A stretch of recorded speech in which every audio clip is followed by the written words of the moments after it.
Good morning, welcome back to my channel. কেমন আছো তোমরা? আশা করি জানো তোমরা খুবই ভালো আছো, আর আমি ভালো নেই। দেখে বুঝতেই পারছো যে আমার কতটা পরিমাণে শরীর খারাপ রয়েছে। আজকেও আমার যন্ত্রণাগুলো ভালো হয়নি, যন্ত্রণা হচ্ছে। দেখো আমার চোখ মুখ সব ফুলে গেছে। এটা আমি শুয়ে উঠেই ভিডিওটা করছি। এখন আমি বাসন কিছুই ধুইনি, কিছু ধোয়াধুয়ি হয়নি, আর আমার খুবই কষ্ট হচ্ছে, সেই জন্য আমি এরকমই আছি। প্রচুর বলতে প্রচুর। এখন বাসন কিছু ধোয়া হয়নি। আমি একবার তোমাদের সামনে আসি। দেখো আমার রূপটা দেখে তোমাদের যদি মায়া দয়া লাগে। আর দেখতেই পাচ্ছ আমার চোখ মুখ কী অবস্থা হয়ে গেছে, ফুলে একাকার হয়ে গেছে আর যন্ত্রণাতে। আর আমি এখন আমি দাঁড়াতেই পারছি না গাইস। পেটে যন্ত্রণাটা ভালো আছে, তো আমি এখন দাঁড়াতেই পারছি না। কী যে আমার হবে সারাদিন আল্লাহই জানে। তো তোমরা সারাদিনের ভিডিওটা দেখো, দেখলেই বুঝতে পারবে আমার কি অবস্থাটা হচ্ছে। ঠিক আছে, দোয়া করো যেন আমি একটু ভালো হয়ে যাই, হয়ে ভালো করে কাজ আমি করতে পারি। কেন, যেহেতু কাজটা আমাকেই করতে হবে গাইস। কাজটা তো আমার আর কেউ করে দেবে না এখানে। আর এটা আমার মায়ের বাড়ি না গো, যে আমি কাজগুলো করে নেবে আমার মা কি আমার দিদি, আমি একটু আরাম করব না। কিন্তু ওইটা তো সিন না। এই দেখো অনেক বেলা হয়ে গেছে, এখন ঘড়িতে টাইম হচ্ছে 11:30। ফের তোমাদের সামনে এসেছি। আর এই দেখো মারিয়াম ফোন দেখছে, আর মাহেরা রানী হচ্ছে আমার বুকের ওপরে শুয়ে আছে। আমার এরকম অবস্থা বলে আমার মাহেরা রানী ভাবছে যে আমার মাম্মির কি হয়েছে। ঠিক আছে, তো চলো গাইস তোমরা দেখতে থাকো, আবার আসছি পরে। ঠিক আছে, যাই হোক করে রান্নাটা করলাম। এখানে ভাত, আর সেই দেখো ডাল রেখেছি, হয়ে গেছে। আর এখানে কড়াতে ভাজি হচ্ছে, ঢেঁড়স আলুর ভাজি ভাজা, যাই হোক। আর এখানে আমার সাউরির ভাত হচ্ছে। চলো এই ভাতটাকে এবার ঢেকে দিই। আর সেটা দেখো পানির বোতলের ওপরে কত কাপড় জমা রয়েছে। আমার শরীরটা খুব খারাপ, কিন্তু এই কাপড় জামা দেখে আমার মনে হচ্ছে না যে আমি কাপড়কে রাখি। মনে হচ্ছে আমার জান খারাপ হোক।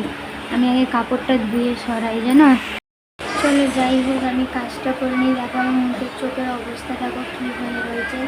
কিন্তু তবুও আমি বলছি না, কাপড়গুলো ধোবো। এই ভাজিটা হয়ে গেলেই আমি যাবো, কাপড়গুলো ধুয়ে দেয়। দেখো মারিয়া মায়েরাকেও এখন নাওনো ধোয়ানো হয়নি, এও নাই যে ধরবে বলে একদম পাগলা হয়ে যাচ্ছে। দেখো মায়েরা মারিয়াম সেই খাটের ওপরে দেখো পা দেখতে পাওয়া যাচ্ছে। ও না, সরি, ওটা ব্যাগ রাখা রয়েছে। আমার হচ্ছে পা রাখা আছে, শুয়ে আছে, দেখতে পাওয়া যাচ্ছে না। ওইটা দেখো দুধ খাচ্ছে। আর এইদিকে মিনা বাজার নিয়ে বসেছে। তো যাই হোক গাইস, চলো একটু তাড়াতাড়ি কাজগুলো করি। জান খারাপ থাকলে তো আর হবে না, নাহলে কালকে এর থেকে ডবল কাপড় হয়ে যাবে গাইস। আর আমার একটু পছন্দ না কাপড় রাখা থাকার, সেই জন্য আমি যাচ্ছি। যাই হোক করে কাপড়গুলো কেচে নিই, কেচে ধুয়ে এদেরকে নাইয়ে আমি একটু নিয়ে ধুয়ে নিই। আমার কিরম হচ্ছে নিয়ে ধুয়ে আসছি। ঠিক আছে, চলো। ঠিক আছে, দাঁড়াও। আমার তো এখন পেটে যন্ত্রণা হচ্ছে না, কিন্তু গাইস আমি অনেকটাই ভেতর থেকে কেমন হচ্ছে সেইটা আমি বলেছি, জানি তো। পেটে যন্ত্রণাটা এখন হচ্ছে না, ভালো হয়ে গেছে ওষুধ খাওয়ার পরে। কালকে রাতের বেলা খেলাম, সকালবেলা খেলাম, ভালো হয়ে গেছে। তবু এখন দাঁড়াতে পারছি না ভালো করে। বসে আছি মনে হচ্ছে যেন খুব ঘুমিয়ে পড়ি। আর ঘুমোলে তো হবে না, এটা ভাসুর শাশুড়ির ঘর রয়েছে, বলো না। আর আমার ভাসুর একটা ভাসুর বললো যে কাপড় দিতে হবে না, ছেড়ে দাও, আর জানটা ভালো হোক তারপরে দেবো। আমি না, ফের কালকে তো বেশি বেড়ে যাবে, ফের আমাকেই তো ধুতে হবে। চাই আজকে দেবো আর চাই কালকেই দেবো, সে আমাকেই ধুতে হবে। আর তো কেউ নেই যে ধুয়ে দেবে, যে আমি তার জন্য রেখে দেবো। যাক যে আমার শরীরটা খারাপ হয়েছে, ঠাকুরকে আজকে ও ধুয়ে দেবে, আমি দেবো না।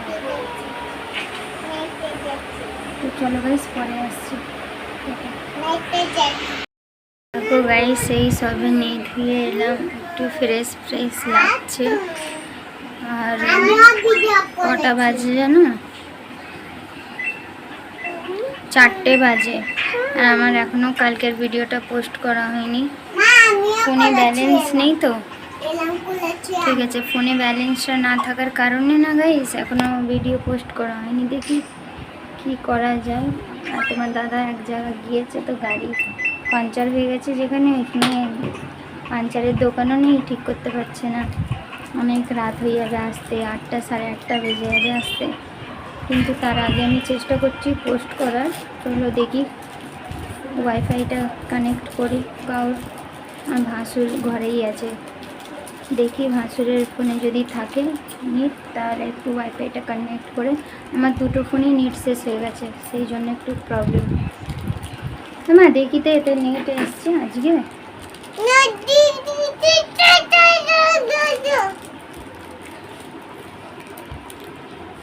দেখো সাবান খাচ্ছে, সাবান খাচ্ছে মায়েরা, মুখ জ্বলিয়ে দাও।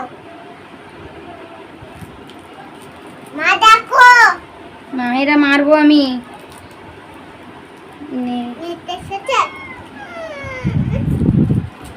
চলো দেখি কোনো ভাসুরের ফোন নেওয়া যায় কি, ওয়াইফাইটা কানেক্ট করে নি। চলো আসছি পরে দেখতে। ভিডিওটার টাইটেলটা লিখলাম, তারপরে আমার ভাসুরের ফোনে নাকি নেট শেষ হয়ে গেছে, ওটাই বলছে যে নেট শেষ হয়ে গেছে। আর তোমার দাদা এখানে নেই, নাহলে ফোনের রিচার্জটা হয়ে যেত। আর কিছু করার নেই, কি জানি কত রাত হবে ভিডিওটা পোস্ট করতে। সো সরি গাইস, ভিডিওটা এখন যাচ্ছে না, 4:20 হয়ে গেছে, এখনো ভিডিও যায়নি। চলো গাইস পরে আসছি। হ্যালো বন্ধুরা, এই দেখো এখন বাজে 9টা, তো তোমাদের সামনে সেই তখন এলাম, সেই থেকে নেই এখন এলাম। দেখো তারপরে তো আমার ভাসুর বললো যে নেট নেই, শেষ হয়ে গেছে, তার জন্য আমি পোস্ট করতে পারলাম না। তারপরে 6টার সময় তোমার দাদাভাই চলে এলাম, বলেছিল 8টা 8:30 বাজবে, তাতে জোগাড়জাটি করে গাড়িটাকে ভালো করে তাড়াতাড়ি, তো তাড়াতাড়ি চলে এলো 6টার সময়। 6টা থেকে গাইস আমি ভিডিওটার পিছনে পড়ে আছি, তো পড়েই আছি জানো। ভিডিও আপলোড করছি কিন্তু কমেন্ট বক্স বন্ধ রয়েছে, 4বার ভিডিও আপলোড করেছি, 4বার বন্ধ রয়েছে কমেন্ট বক্স। তারপরে লাস্ট কাটে কত কিছু করলাম, তারপরে এবারটাতেও হলো, কমেন্ট বক্স খোলা পেলাম, তারপরে আমি পোস্ট করলাম। বললাম এত আমার শরীর খারাপে আমি ভিডিওটা করলাম, আর এর আজকে কমেন্ট বক্সটাই বন্ধ রয়েছে, আর সেই জন্য অনেক কষ্ট করলাম গাইস ভিডিওটা কমেন্ট বক্স খোলার তারে, তার জন্য অনেকটা দেরি হয়ে গেল, অনেকটাই দেরি হয়ে গেল। আর তোমার দাদাভাই এসে আমার ফোনে রিচার্জ করে দিল। তারপরে তো তোমাদেরকেও তো বলছি, সেইটা কিন্তু আমি 4বার করলাম। যদি আমি তোমাদেরকে স্ক্রিনশট দেখিয়ে দেবো, দেখবে, যদি পারি তো দেয়া, যদি যায় তাহলে আমি দিয়ে দেবো, দেখে নেবে কোনো একটা ভিডিওতে। নাহলে সত্যি বলছি আমি যে আমার কমেন্ট বক্সগুলো বন্ধ ছিল বলে আমি করতে পারছিলাম না, আমি দিতে পারছিলাম না ভিডিওটা। তো চলো এবারে হলো, তো এবারে দিলাম। এখন বাজে 9টা, ভাত ডাল আর আলু ভাজি চাপালাম। যাও নিয়ে আসো, যাও নিচে নাবো, থাক। তারপরে চাপিয়ে চুপিয়ে এখনো সব বাসন ছিল, বাসন থালা ধুয়ে তারপরে এলাম। গাইস আমার মেয়েরা এতগুলোই না, কিছু বলার কথা না, কবে যে এরা বড় হবে আল্লাহ জানে। ধর তো চলো, সন্ধ্যে থেকে একটু ভালো আছি, আর ভিডিওর পেছনে আমি পড়ে আছি, তো পড়ে আছি, হচ্ছিল না, তো এবারে হলো। তারপরে আমার রান্নাগুলো এখন হলো, রান্নাগুলো করতে অনেক বেলা হয়ে গেছিলো, রান্না করতে করতে আমি ভিডিও আপলোড করছি, বারবার করছি। তো যাই হোক চলো তোমাদের সামনে আবার আসছি একটু পরে বলতে এবারে পরে আসবো। 9টা বেজে গেছে, কালকে হচ্ছে লাইভে আসিনি, আজ একটু লাইভে আসবো, তারপরে তোমাদের সামনে রাত করে চলে আসবো, ঠিক আছে? যখন ঘুমোতে যাবো তখন চলে আসবো। তো চলো, আজকের ভিডিওটা হয়তো ছোট হতে পারে, কালকের ভিডিওটা অনেকই ছোট রয়েছে। একজন রিপ্লাই করেছে যে ব্লগটা ছোট হয়ে গেছে। হ্যাঁ আমার শরীরটা সত্যি খারাপ ছিল বলে আমার ব্লগটা ছোট হয়ে গেছে, কিছু মনে করো না।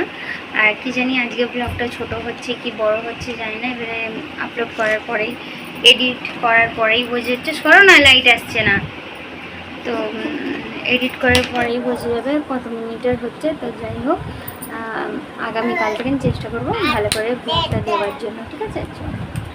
মতন টাটা, পরে আসছি। এই দেখো গাইজ, ঘুমোতে চলে এসেছি আর শরীরটা ভালো লাগছে না। তখন ঠিক ছিলাম সন্ধেবেলা, তারপর ফের আবার কিরম হচ্ছে, একটু একটু যন্ত্রণা হচ্ছে। তো তার জন্য একটুখানি আমি এদিক করে শুয়ে গেছি। মারিয়া মাহেরা দুধ খাচ্ছে হচ্ছে, আর তোমার দাদা ভাই আমার পাশেই শুয়ে আছে। আর আমি ভিডিওটা এদিকে করে শেষ করে দিচ্ছি, কেন মারিয়াম মাহেরা দুধ খাচ্ছে আর তোমার দাদা ভাইও একটু পেরেশান হয়ে রয়েছে আমাকে নিয়েই। তো ডাক্তারের কাছে গিয়েছিলাম, তো ওষুধ নিয়ে এসেছি। ওষুধ আমি খাচ্ছি এখন ঠিক আছে। তার মানে একবারেতেই আমার উপরে এত কাজের চাপ বেড়ে গেছে না, সেই জন্য আমার এই অবস্থাটা হয়ে গেছে। আর অনেক দিনটাই হয়ে গেল। আর আমি দেখো মায়ের বাড়িতেও ছোট পরিবারে ছিলাম, আর আমি আমার বাড়িতেও ছোট পরিবারেই ছিলাম। হঠাৎ করে যদি মানুষ যদি এত কাজের চাপ, এতজনের কাজ করতে হয়, তাহলে মানুষের বলো কী অবস্থাটা থাকে। সেইটাই হয়েছে আমার দশা, ঠিক আছে। তো আমার খুবই জানটা খারাপ রয়েছে। তো যাই হোক, তোমার দাদা ভাই আমাকে ফেলে রেখে দেয়নি, আমাকে ডাক্তারখানায় নিয়ে গেছিলো, ওষুধ সব নিয়ে এসেছি। আর সেখানের আর ভিডিও আমি করতে পারিনি, করতে পারিনি, সেই জন্য হয়েছে। আর ফোনটা আমি দিয়ে গেছিলাম, মারিয়াম মাহেরা দেখছিল, সেই জন্য। তো চলো গাইস, কালকে আবার দেখা হচ্ছে একটা নতুন ভিডিওর সাথে। আজকের মতন tata, bye bye, good night. সবাই ভালো থেকো, সুস্থ থেকো, এইভাবেই আমার পাশে থেকো, ঠিক আছে। চলো টাটা।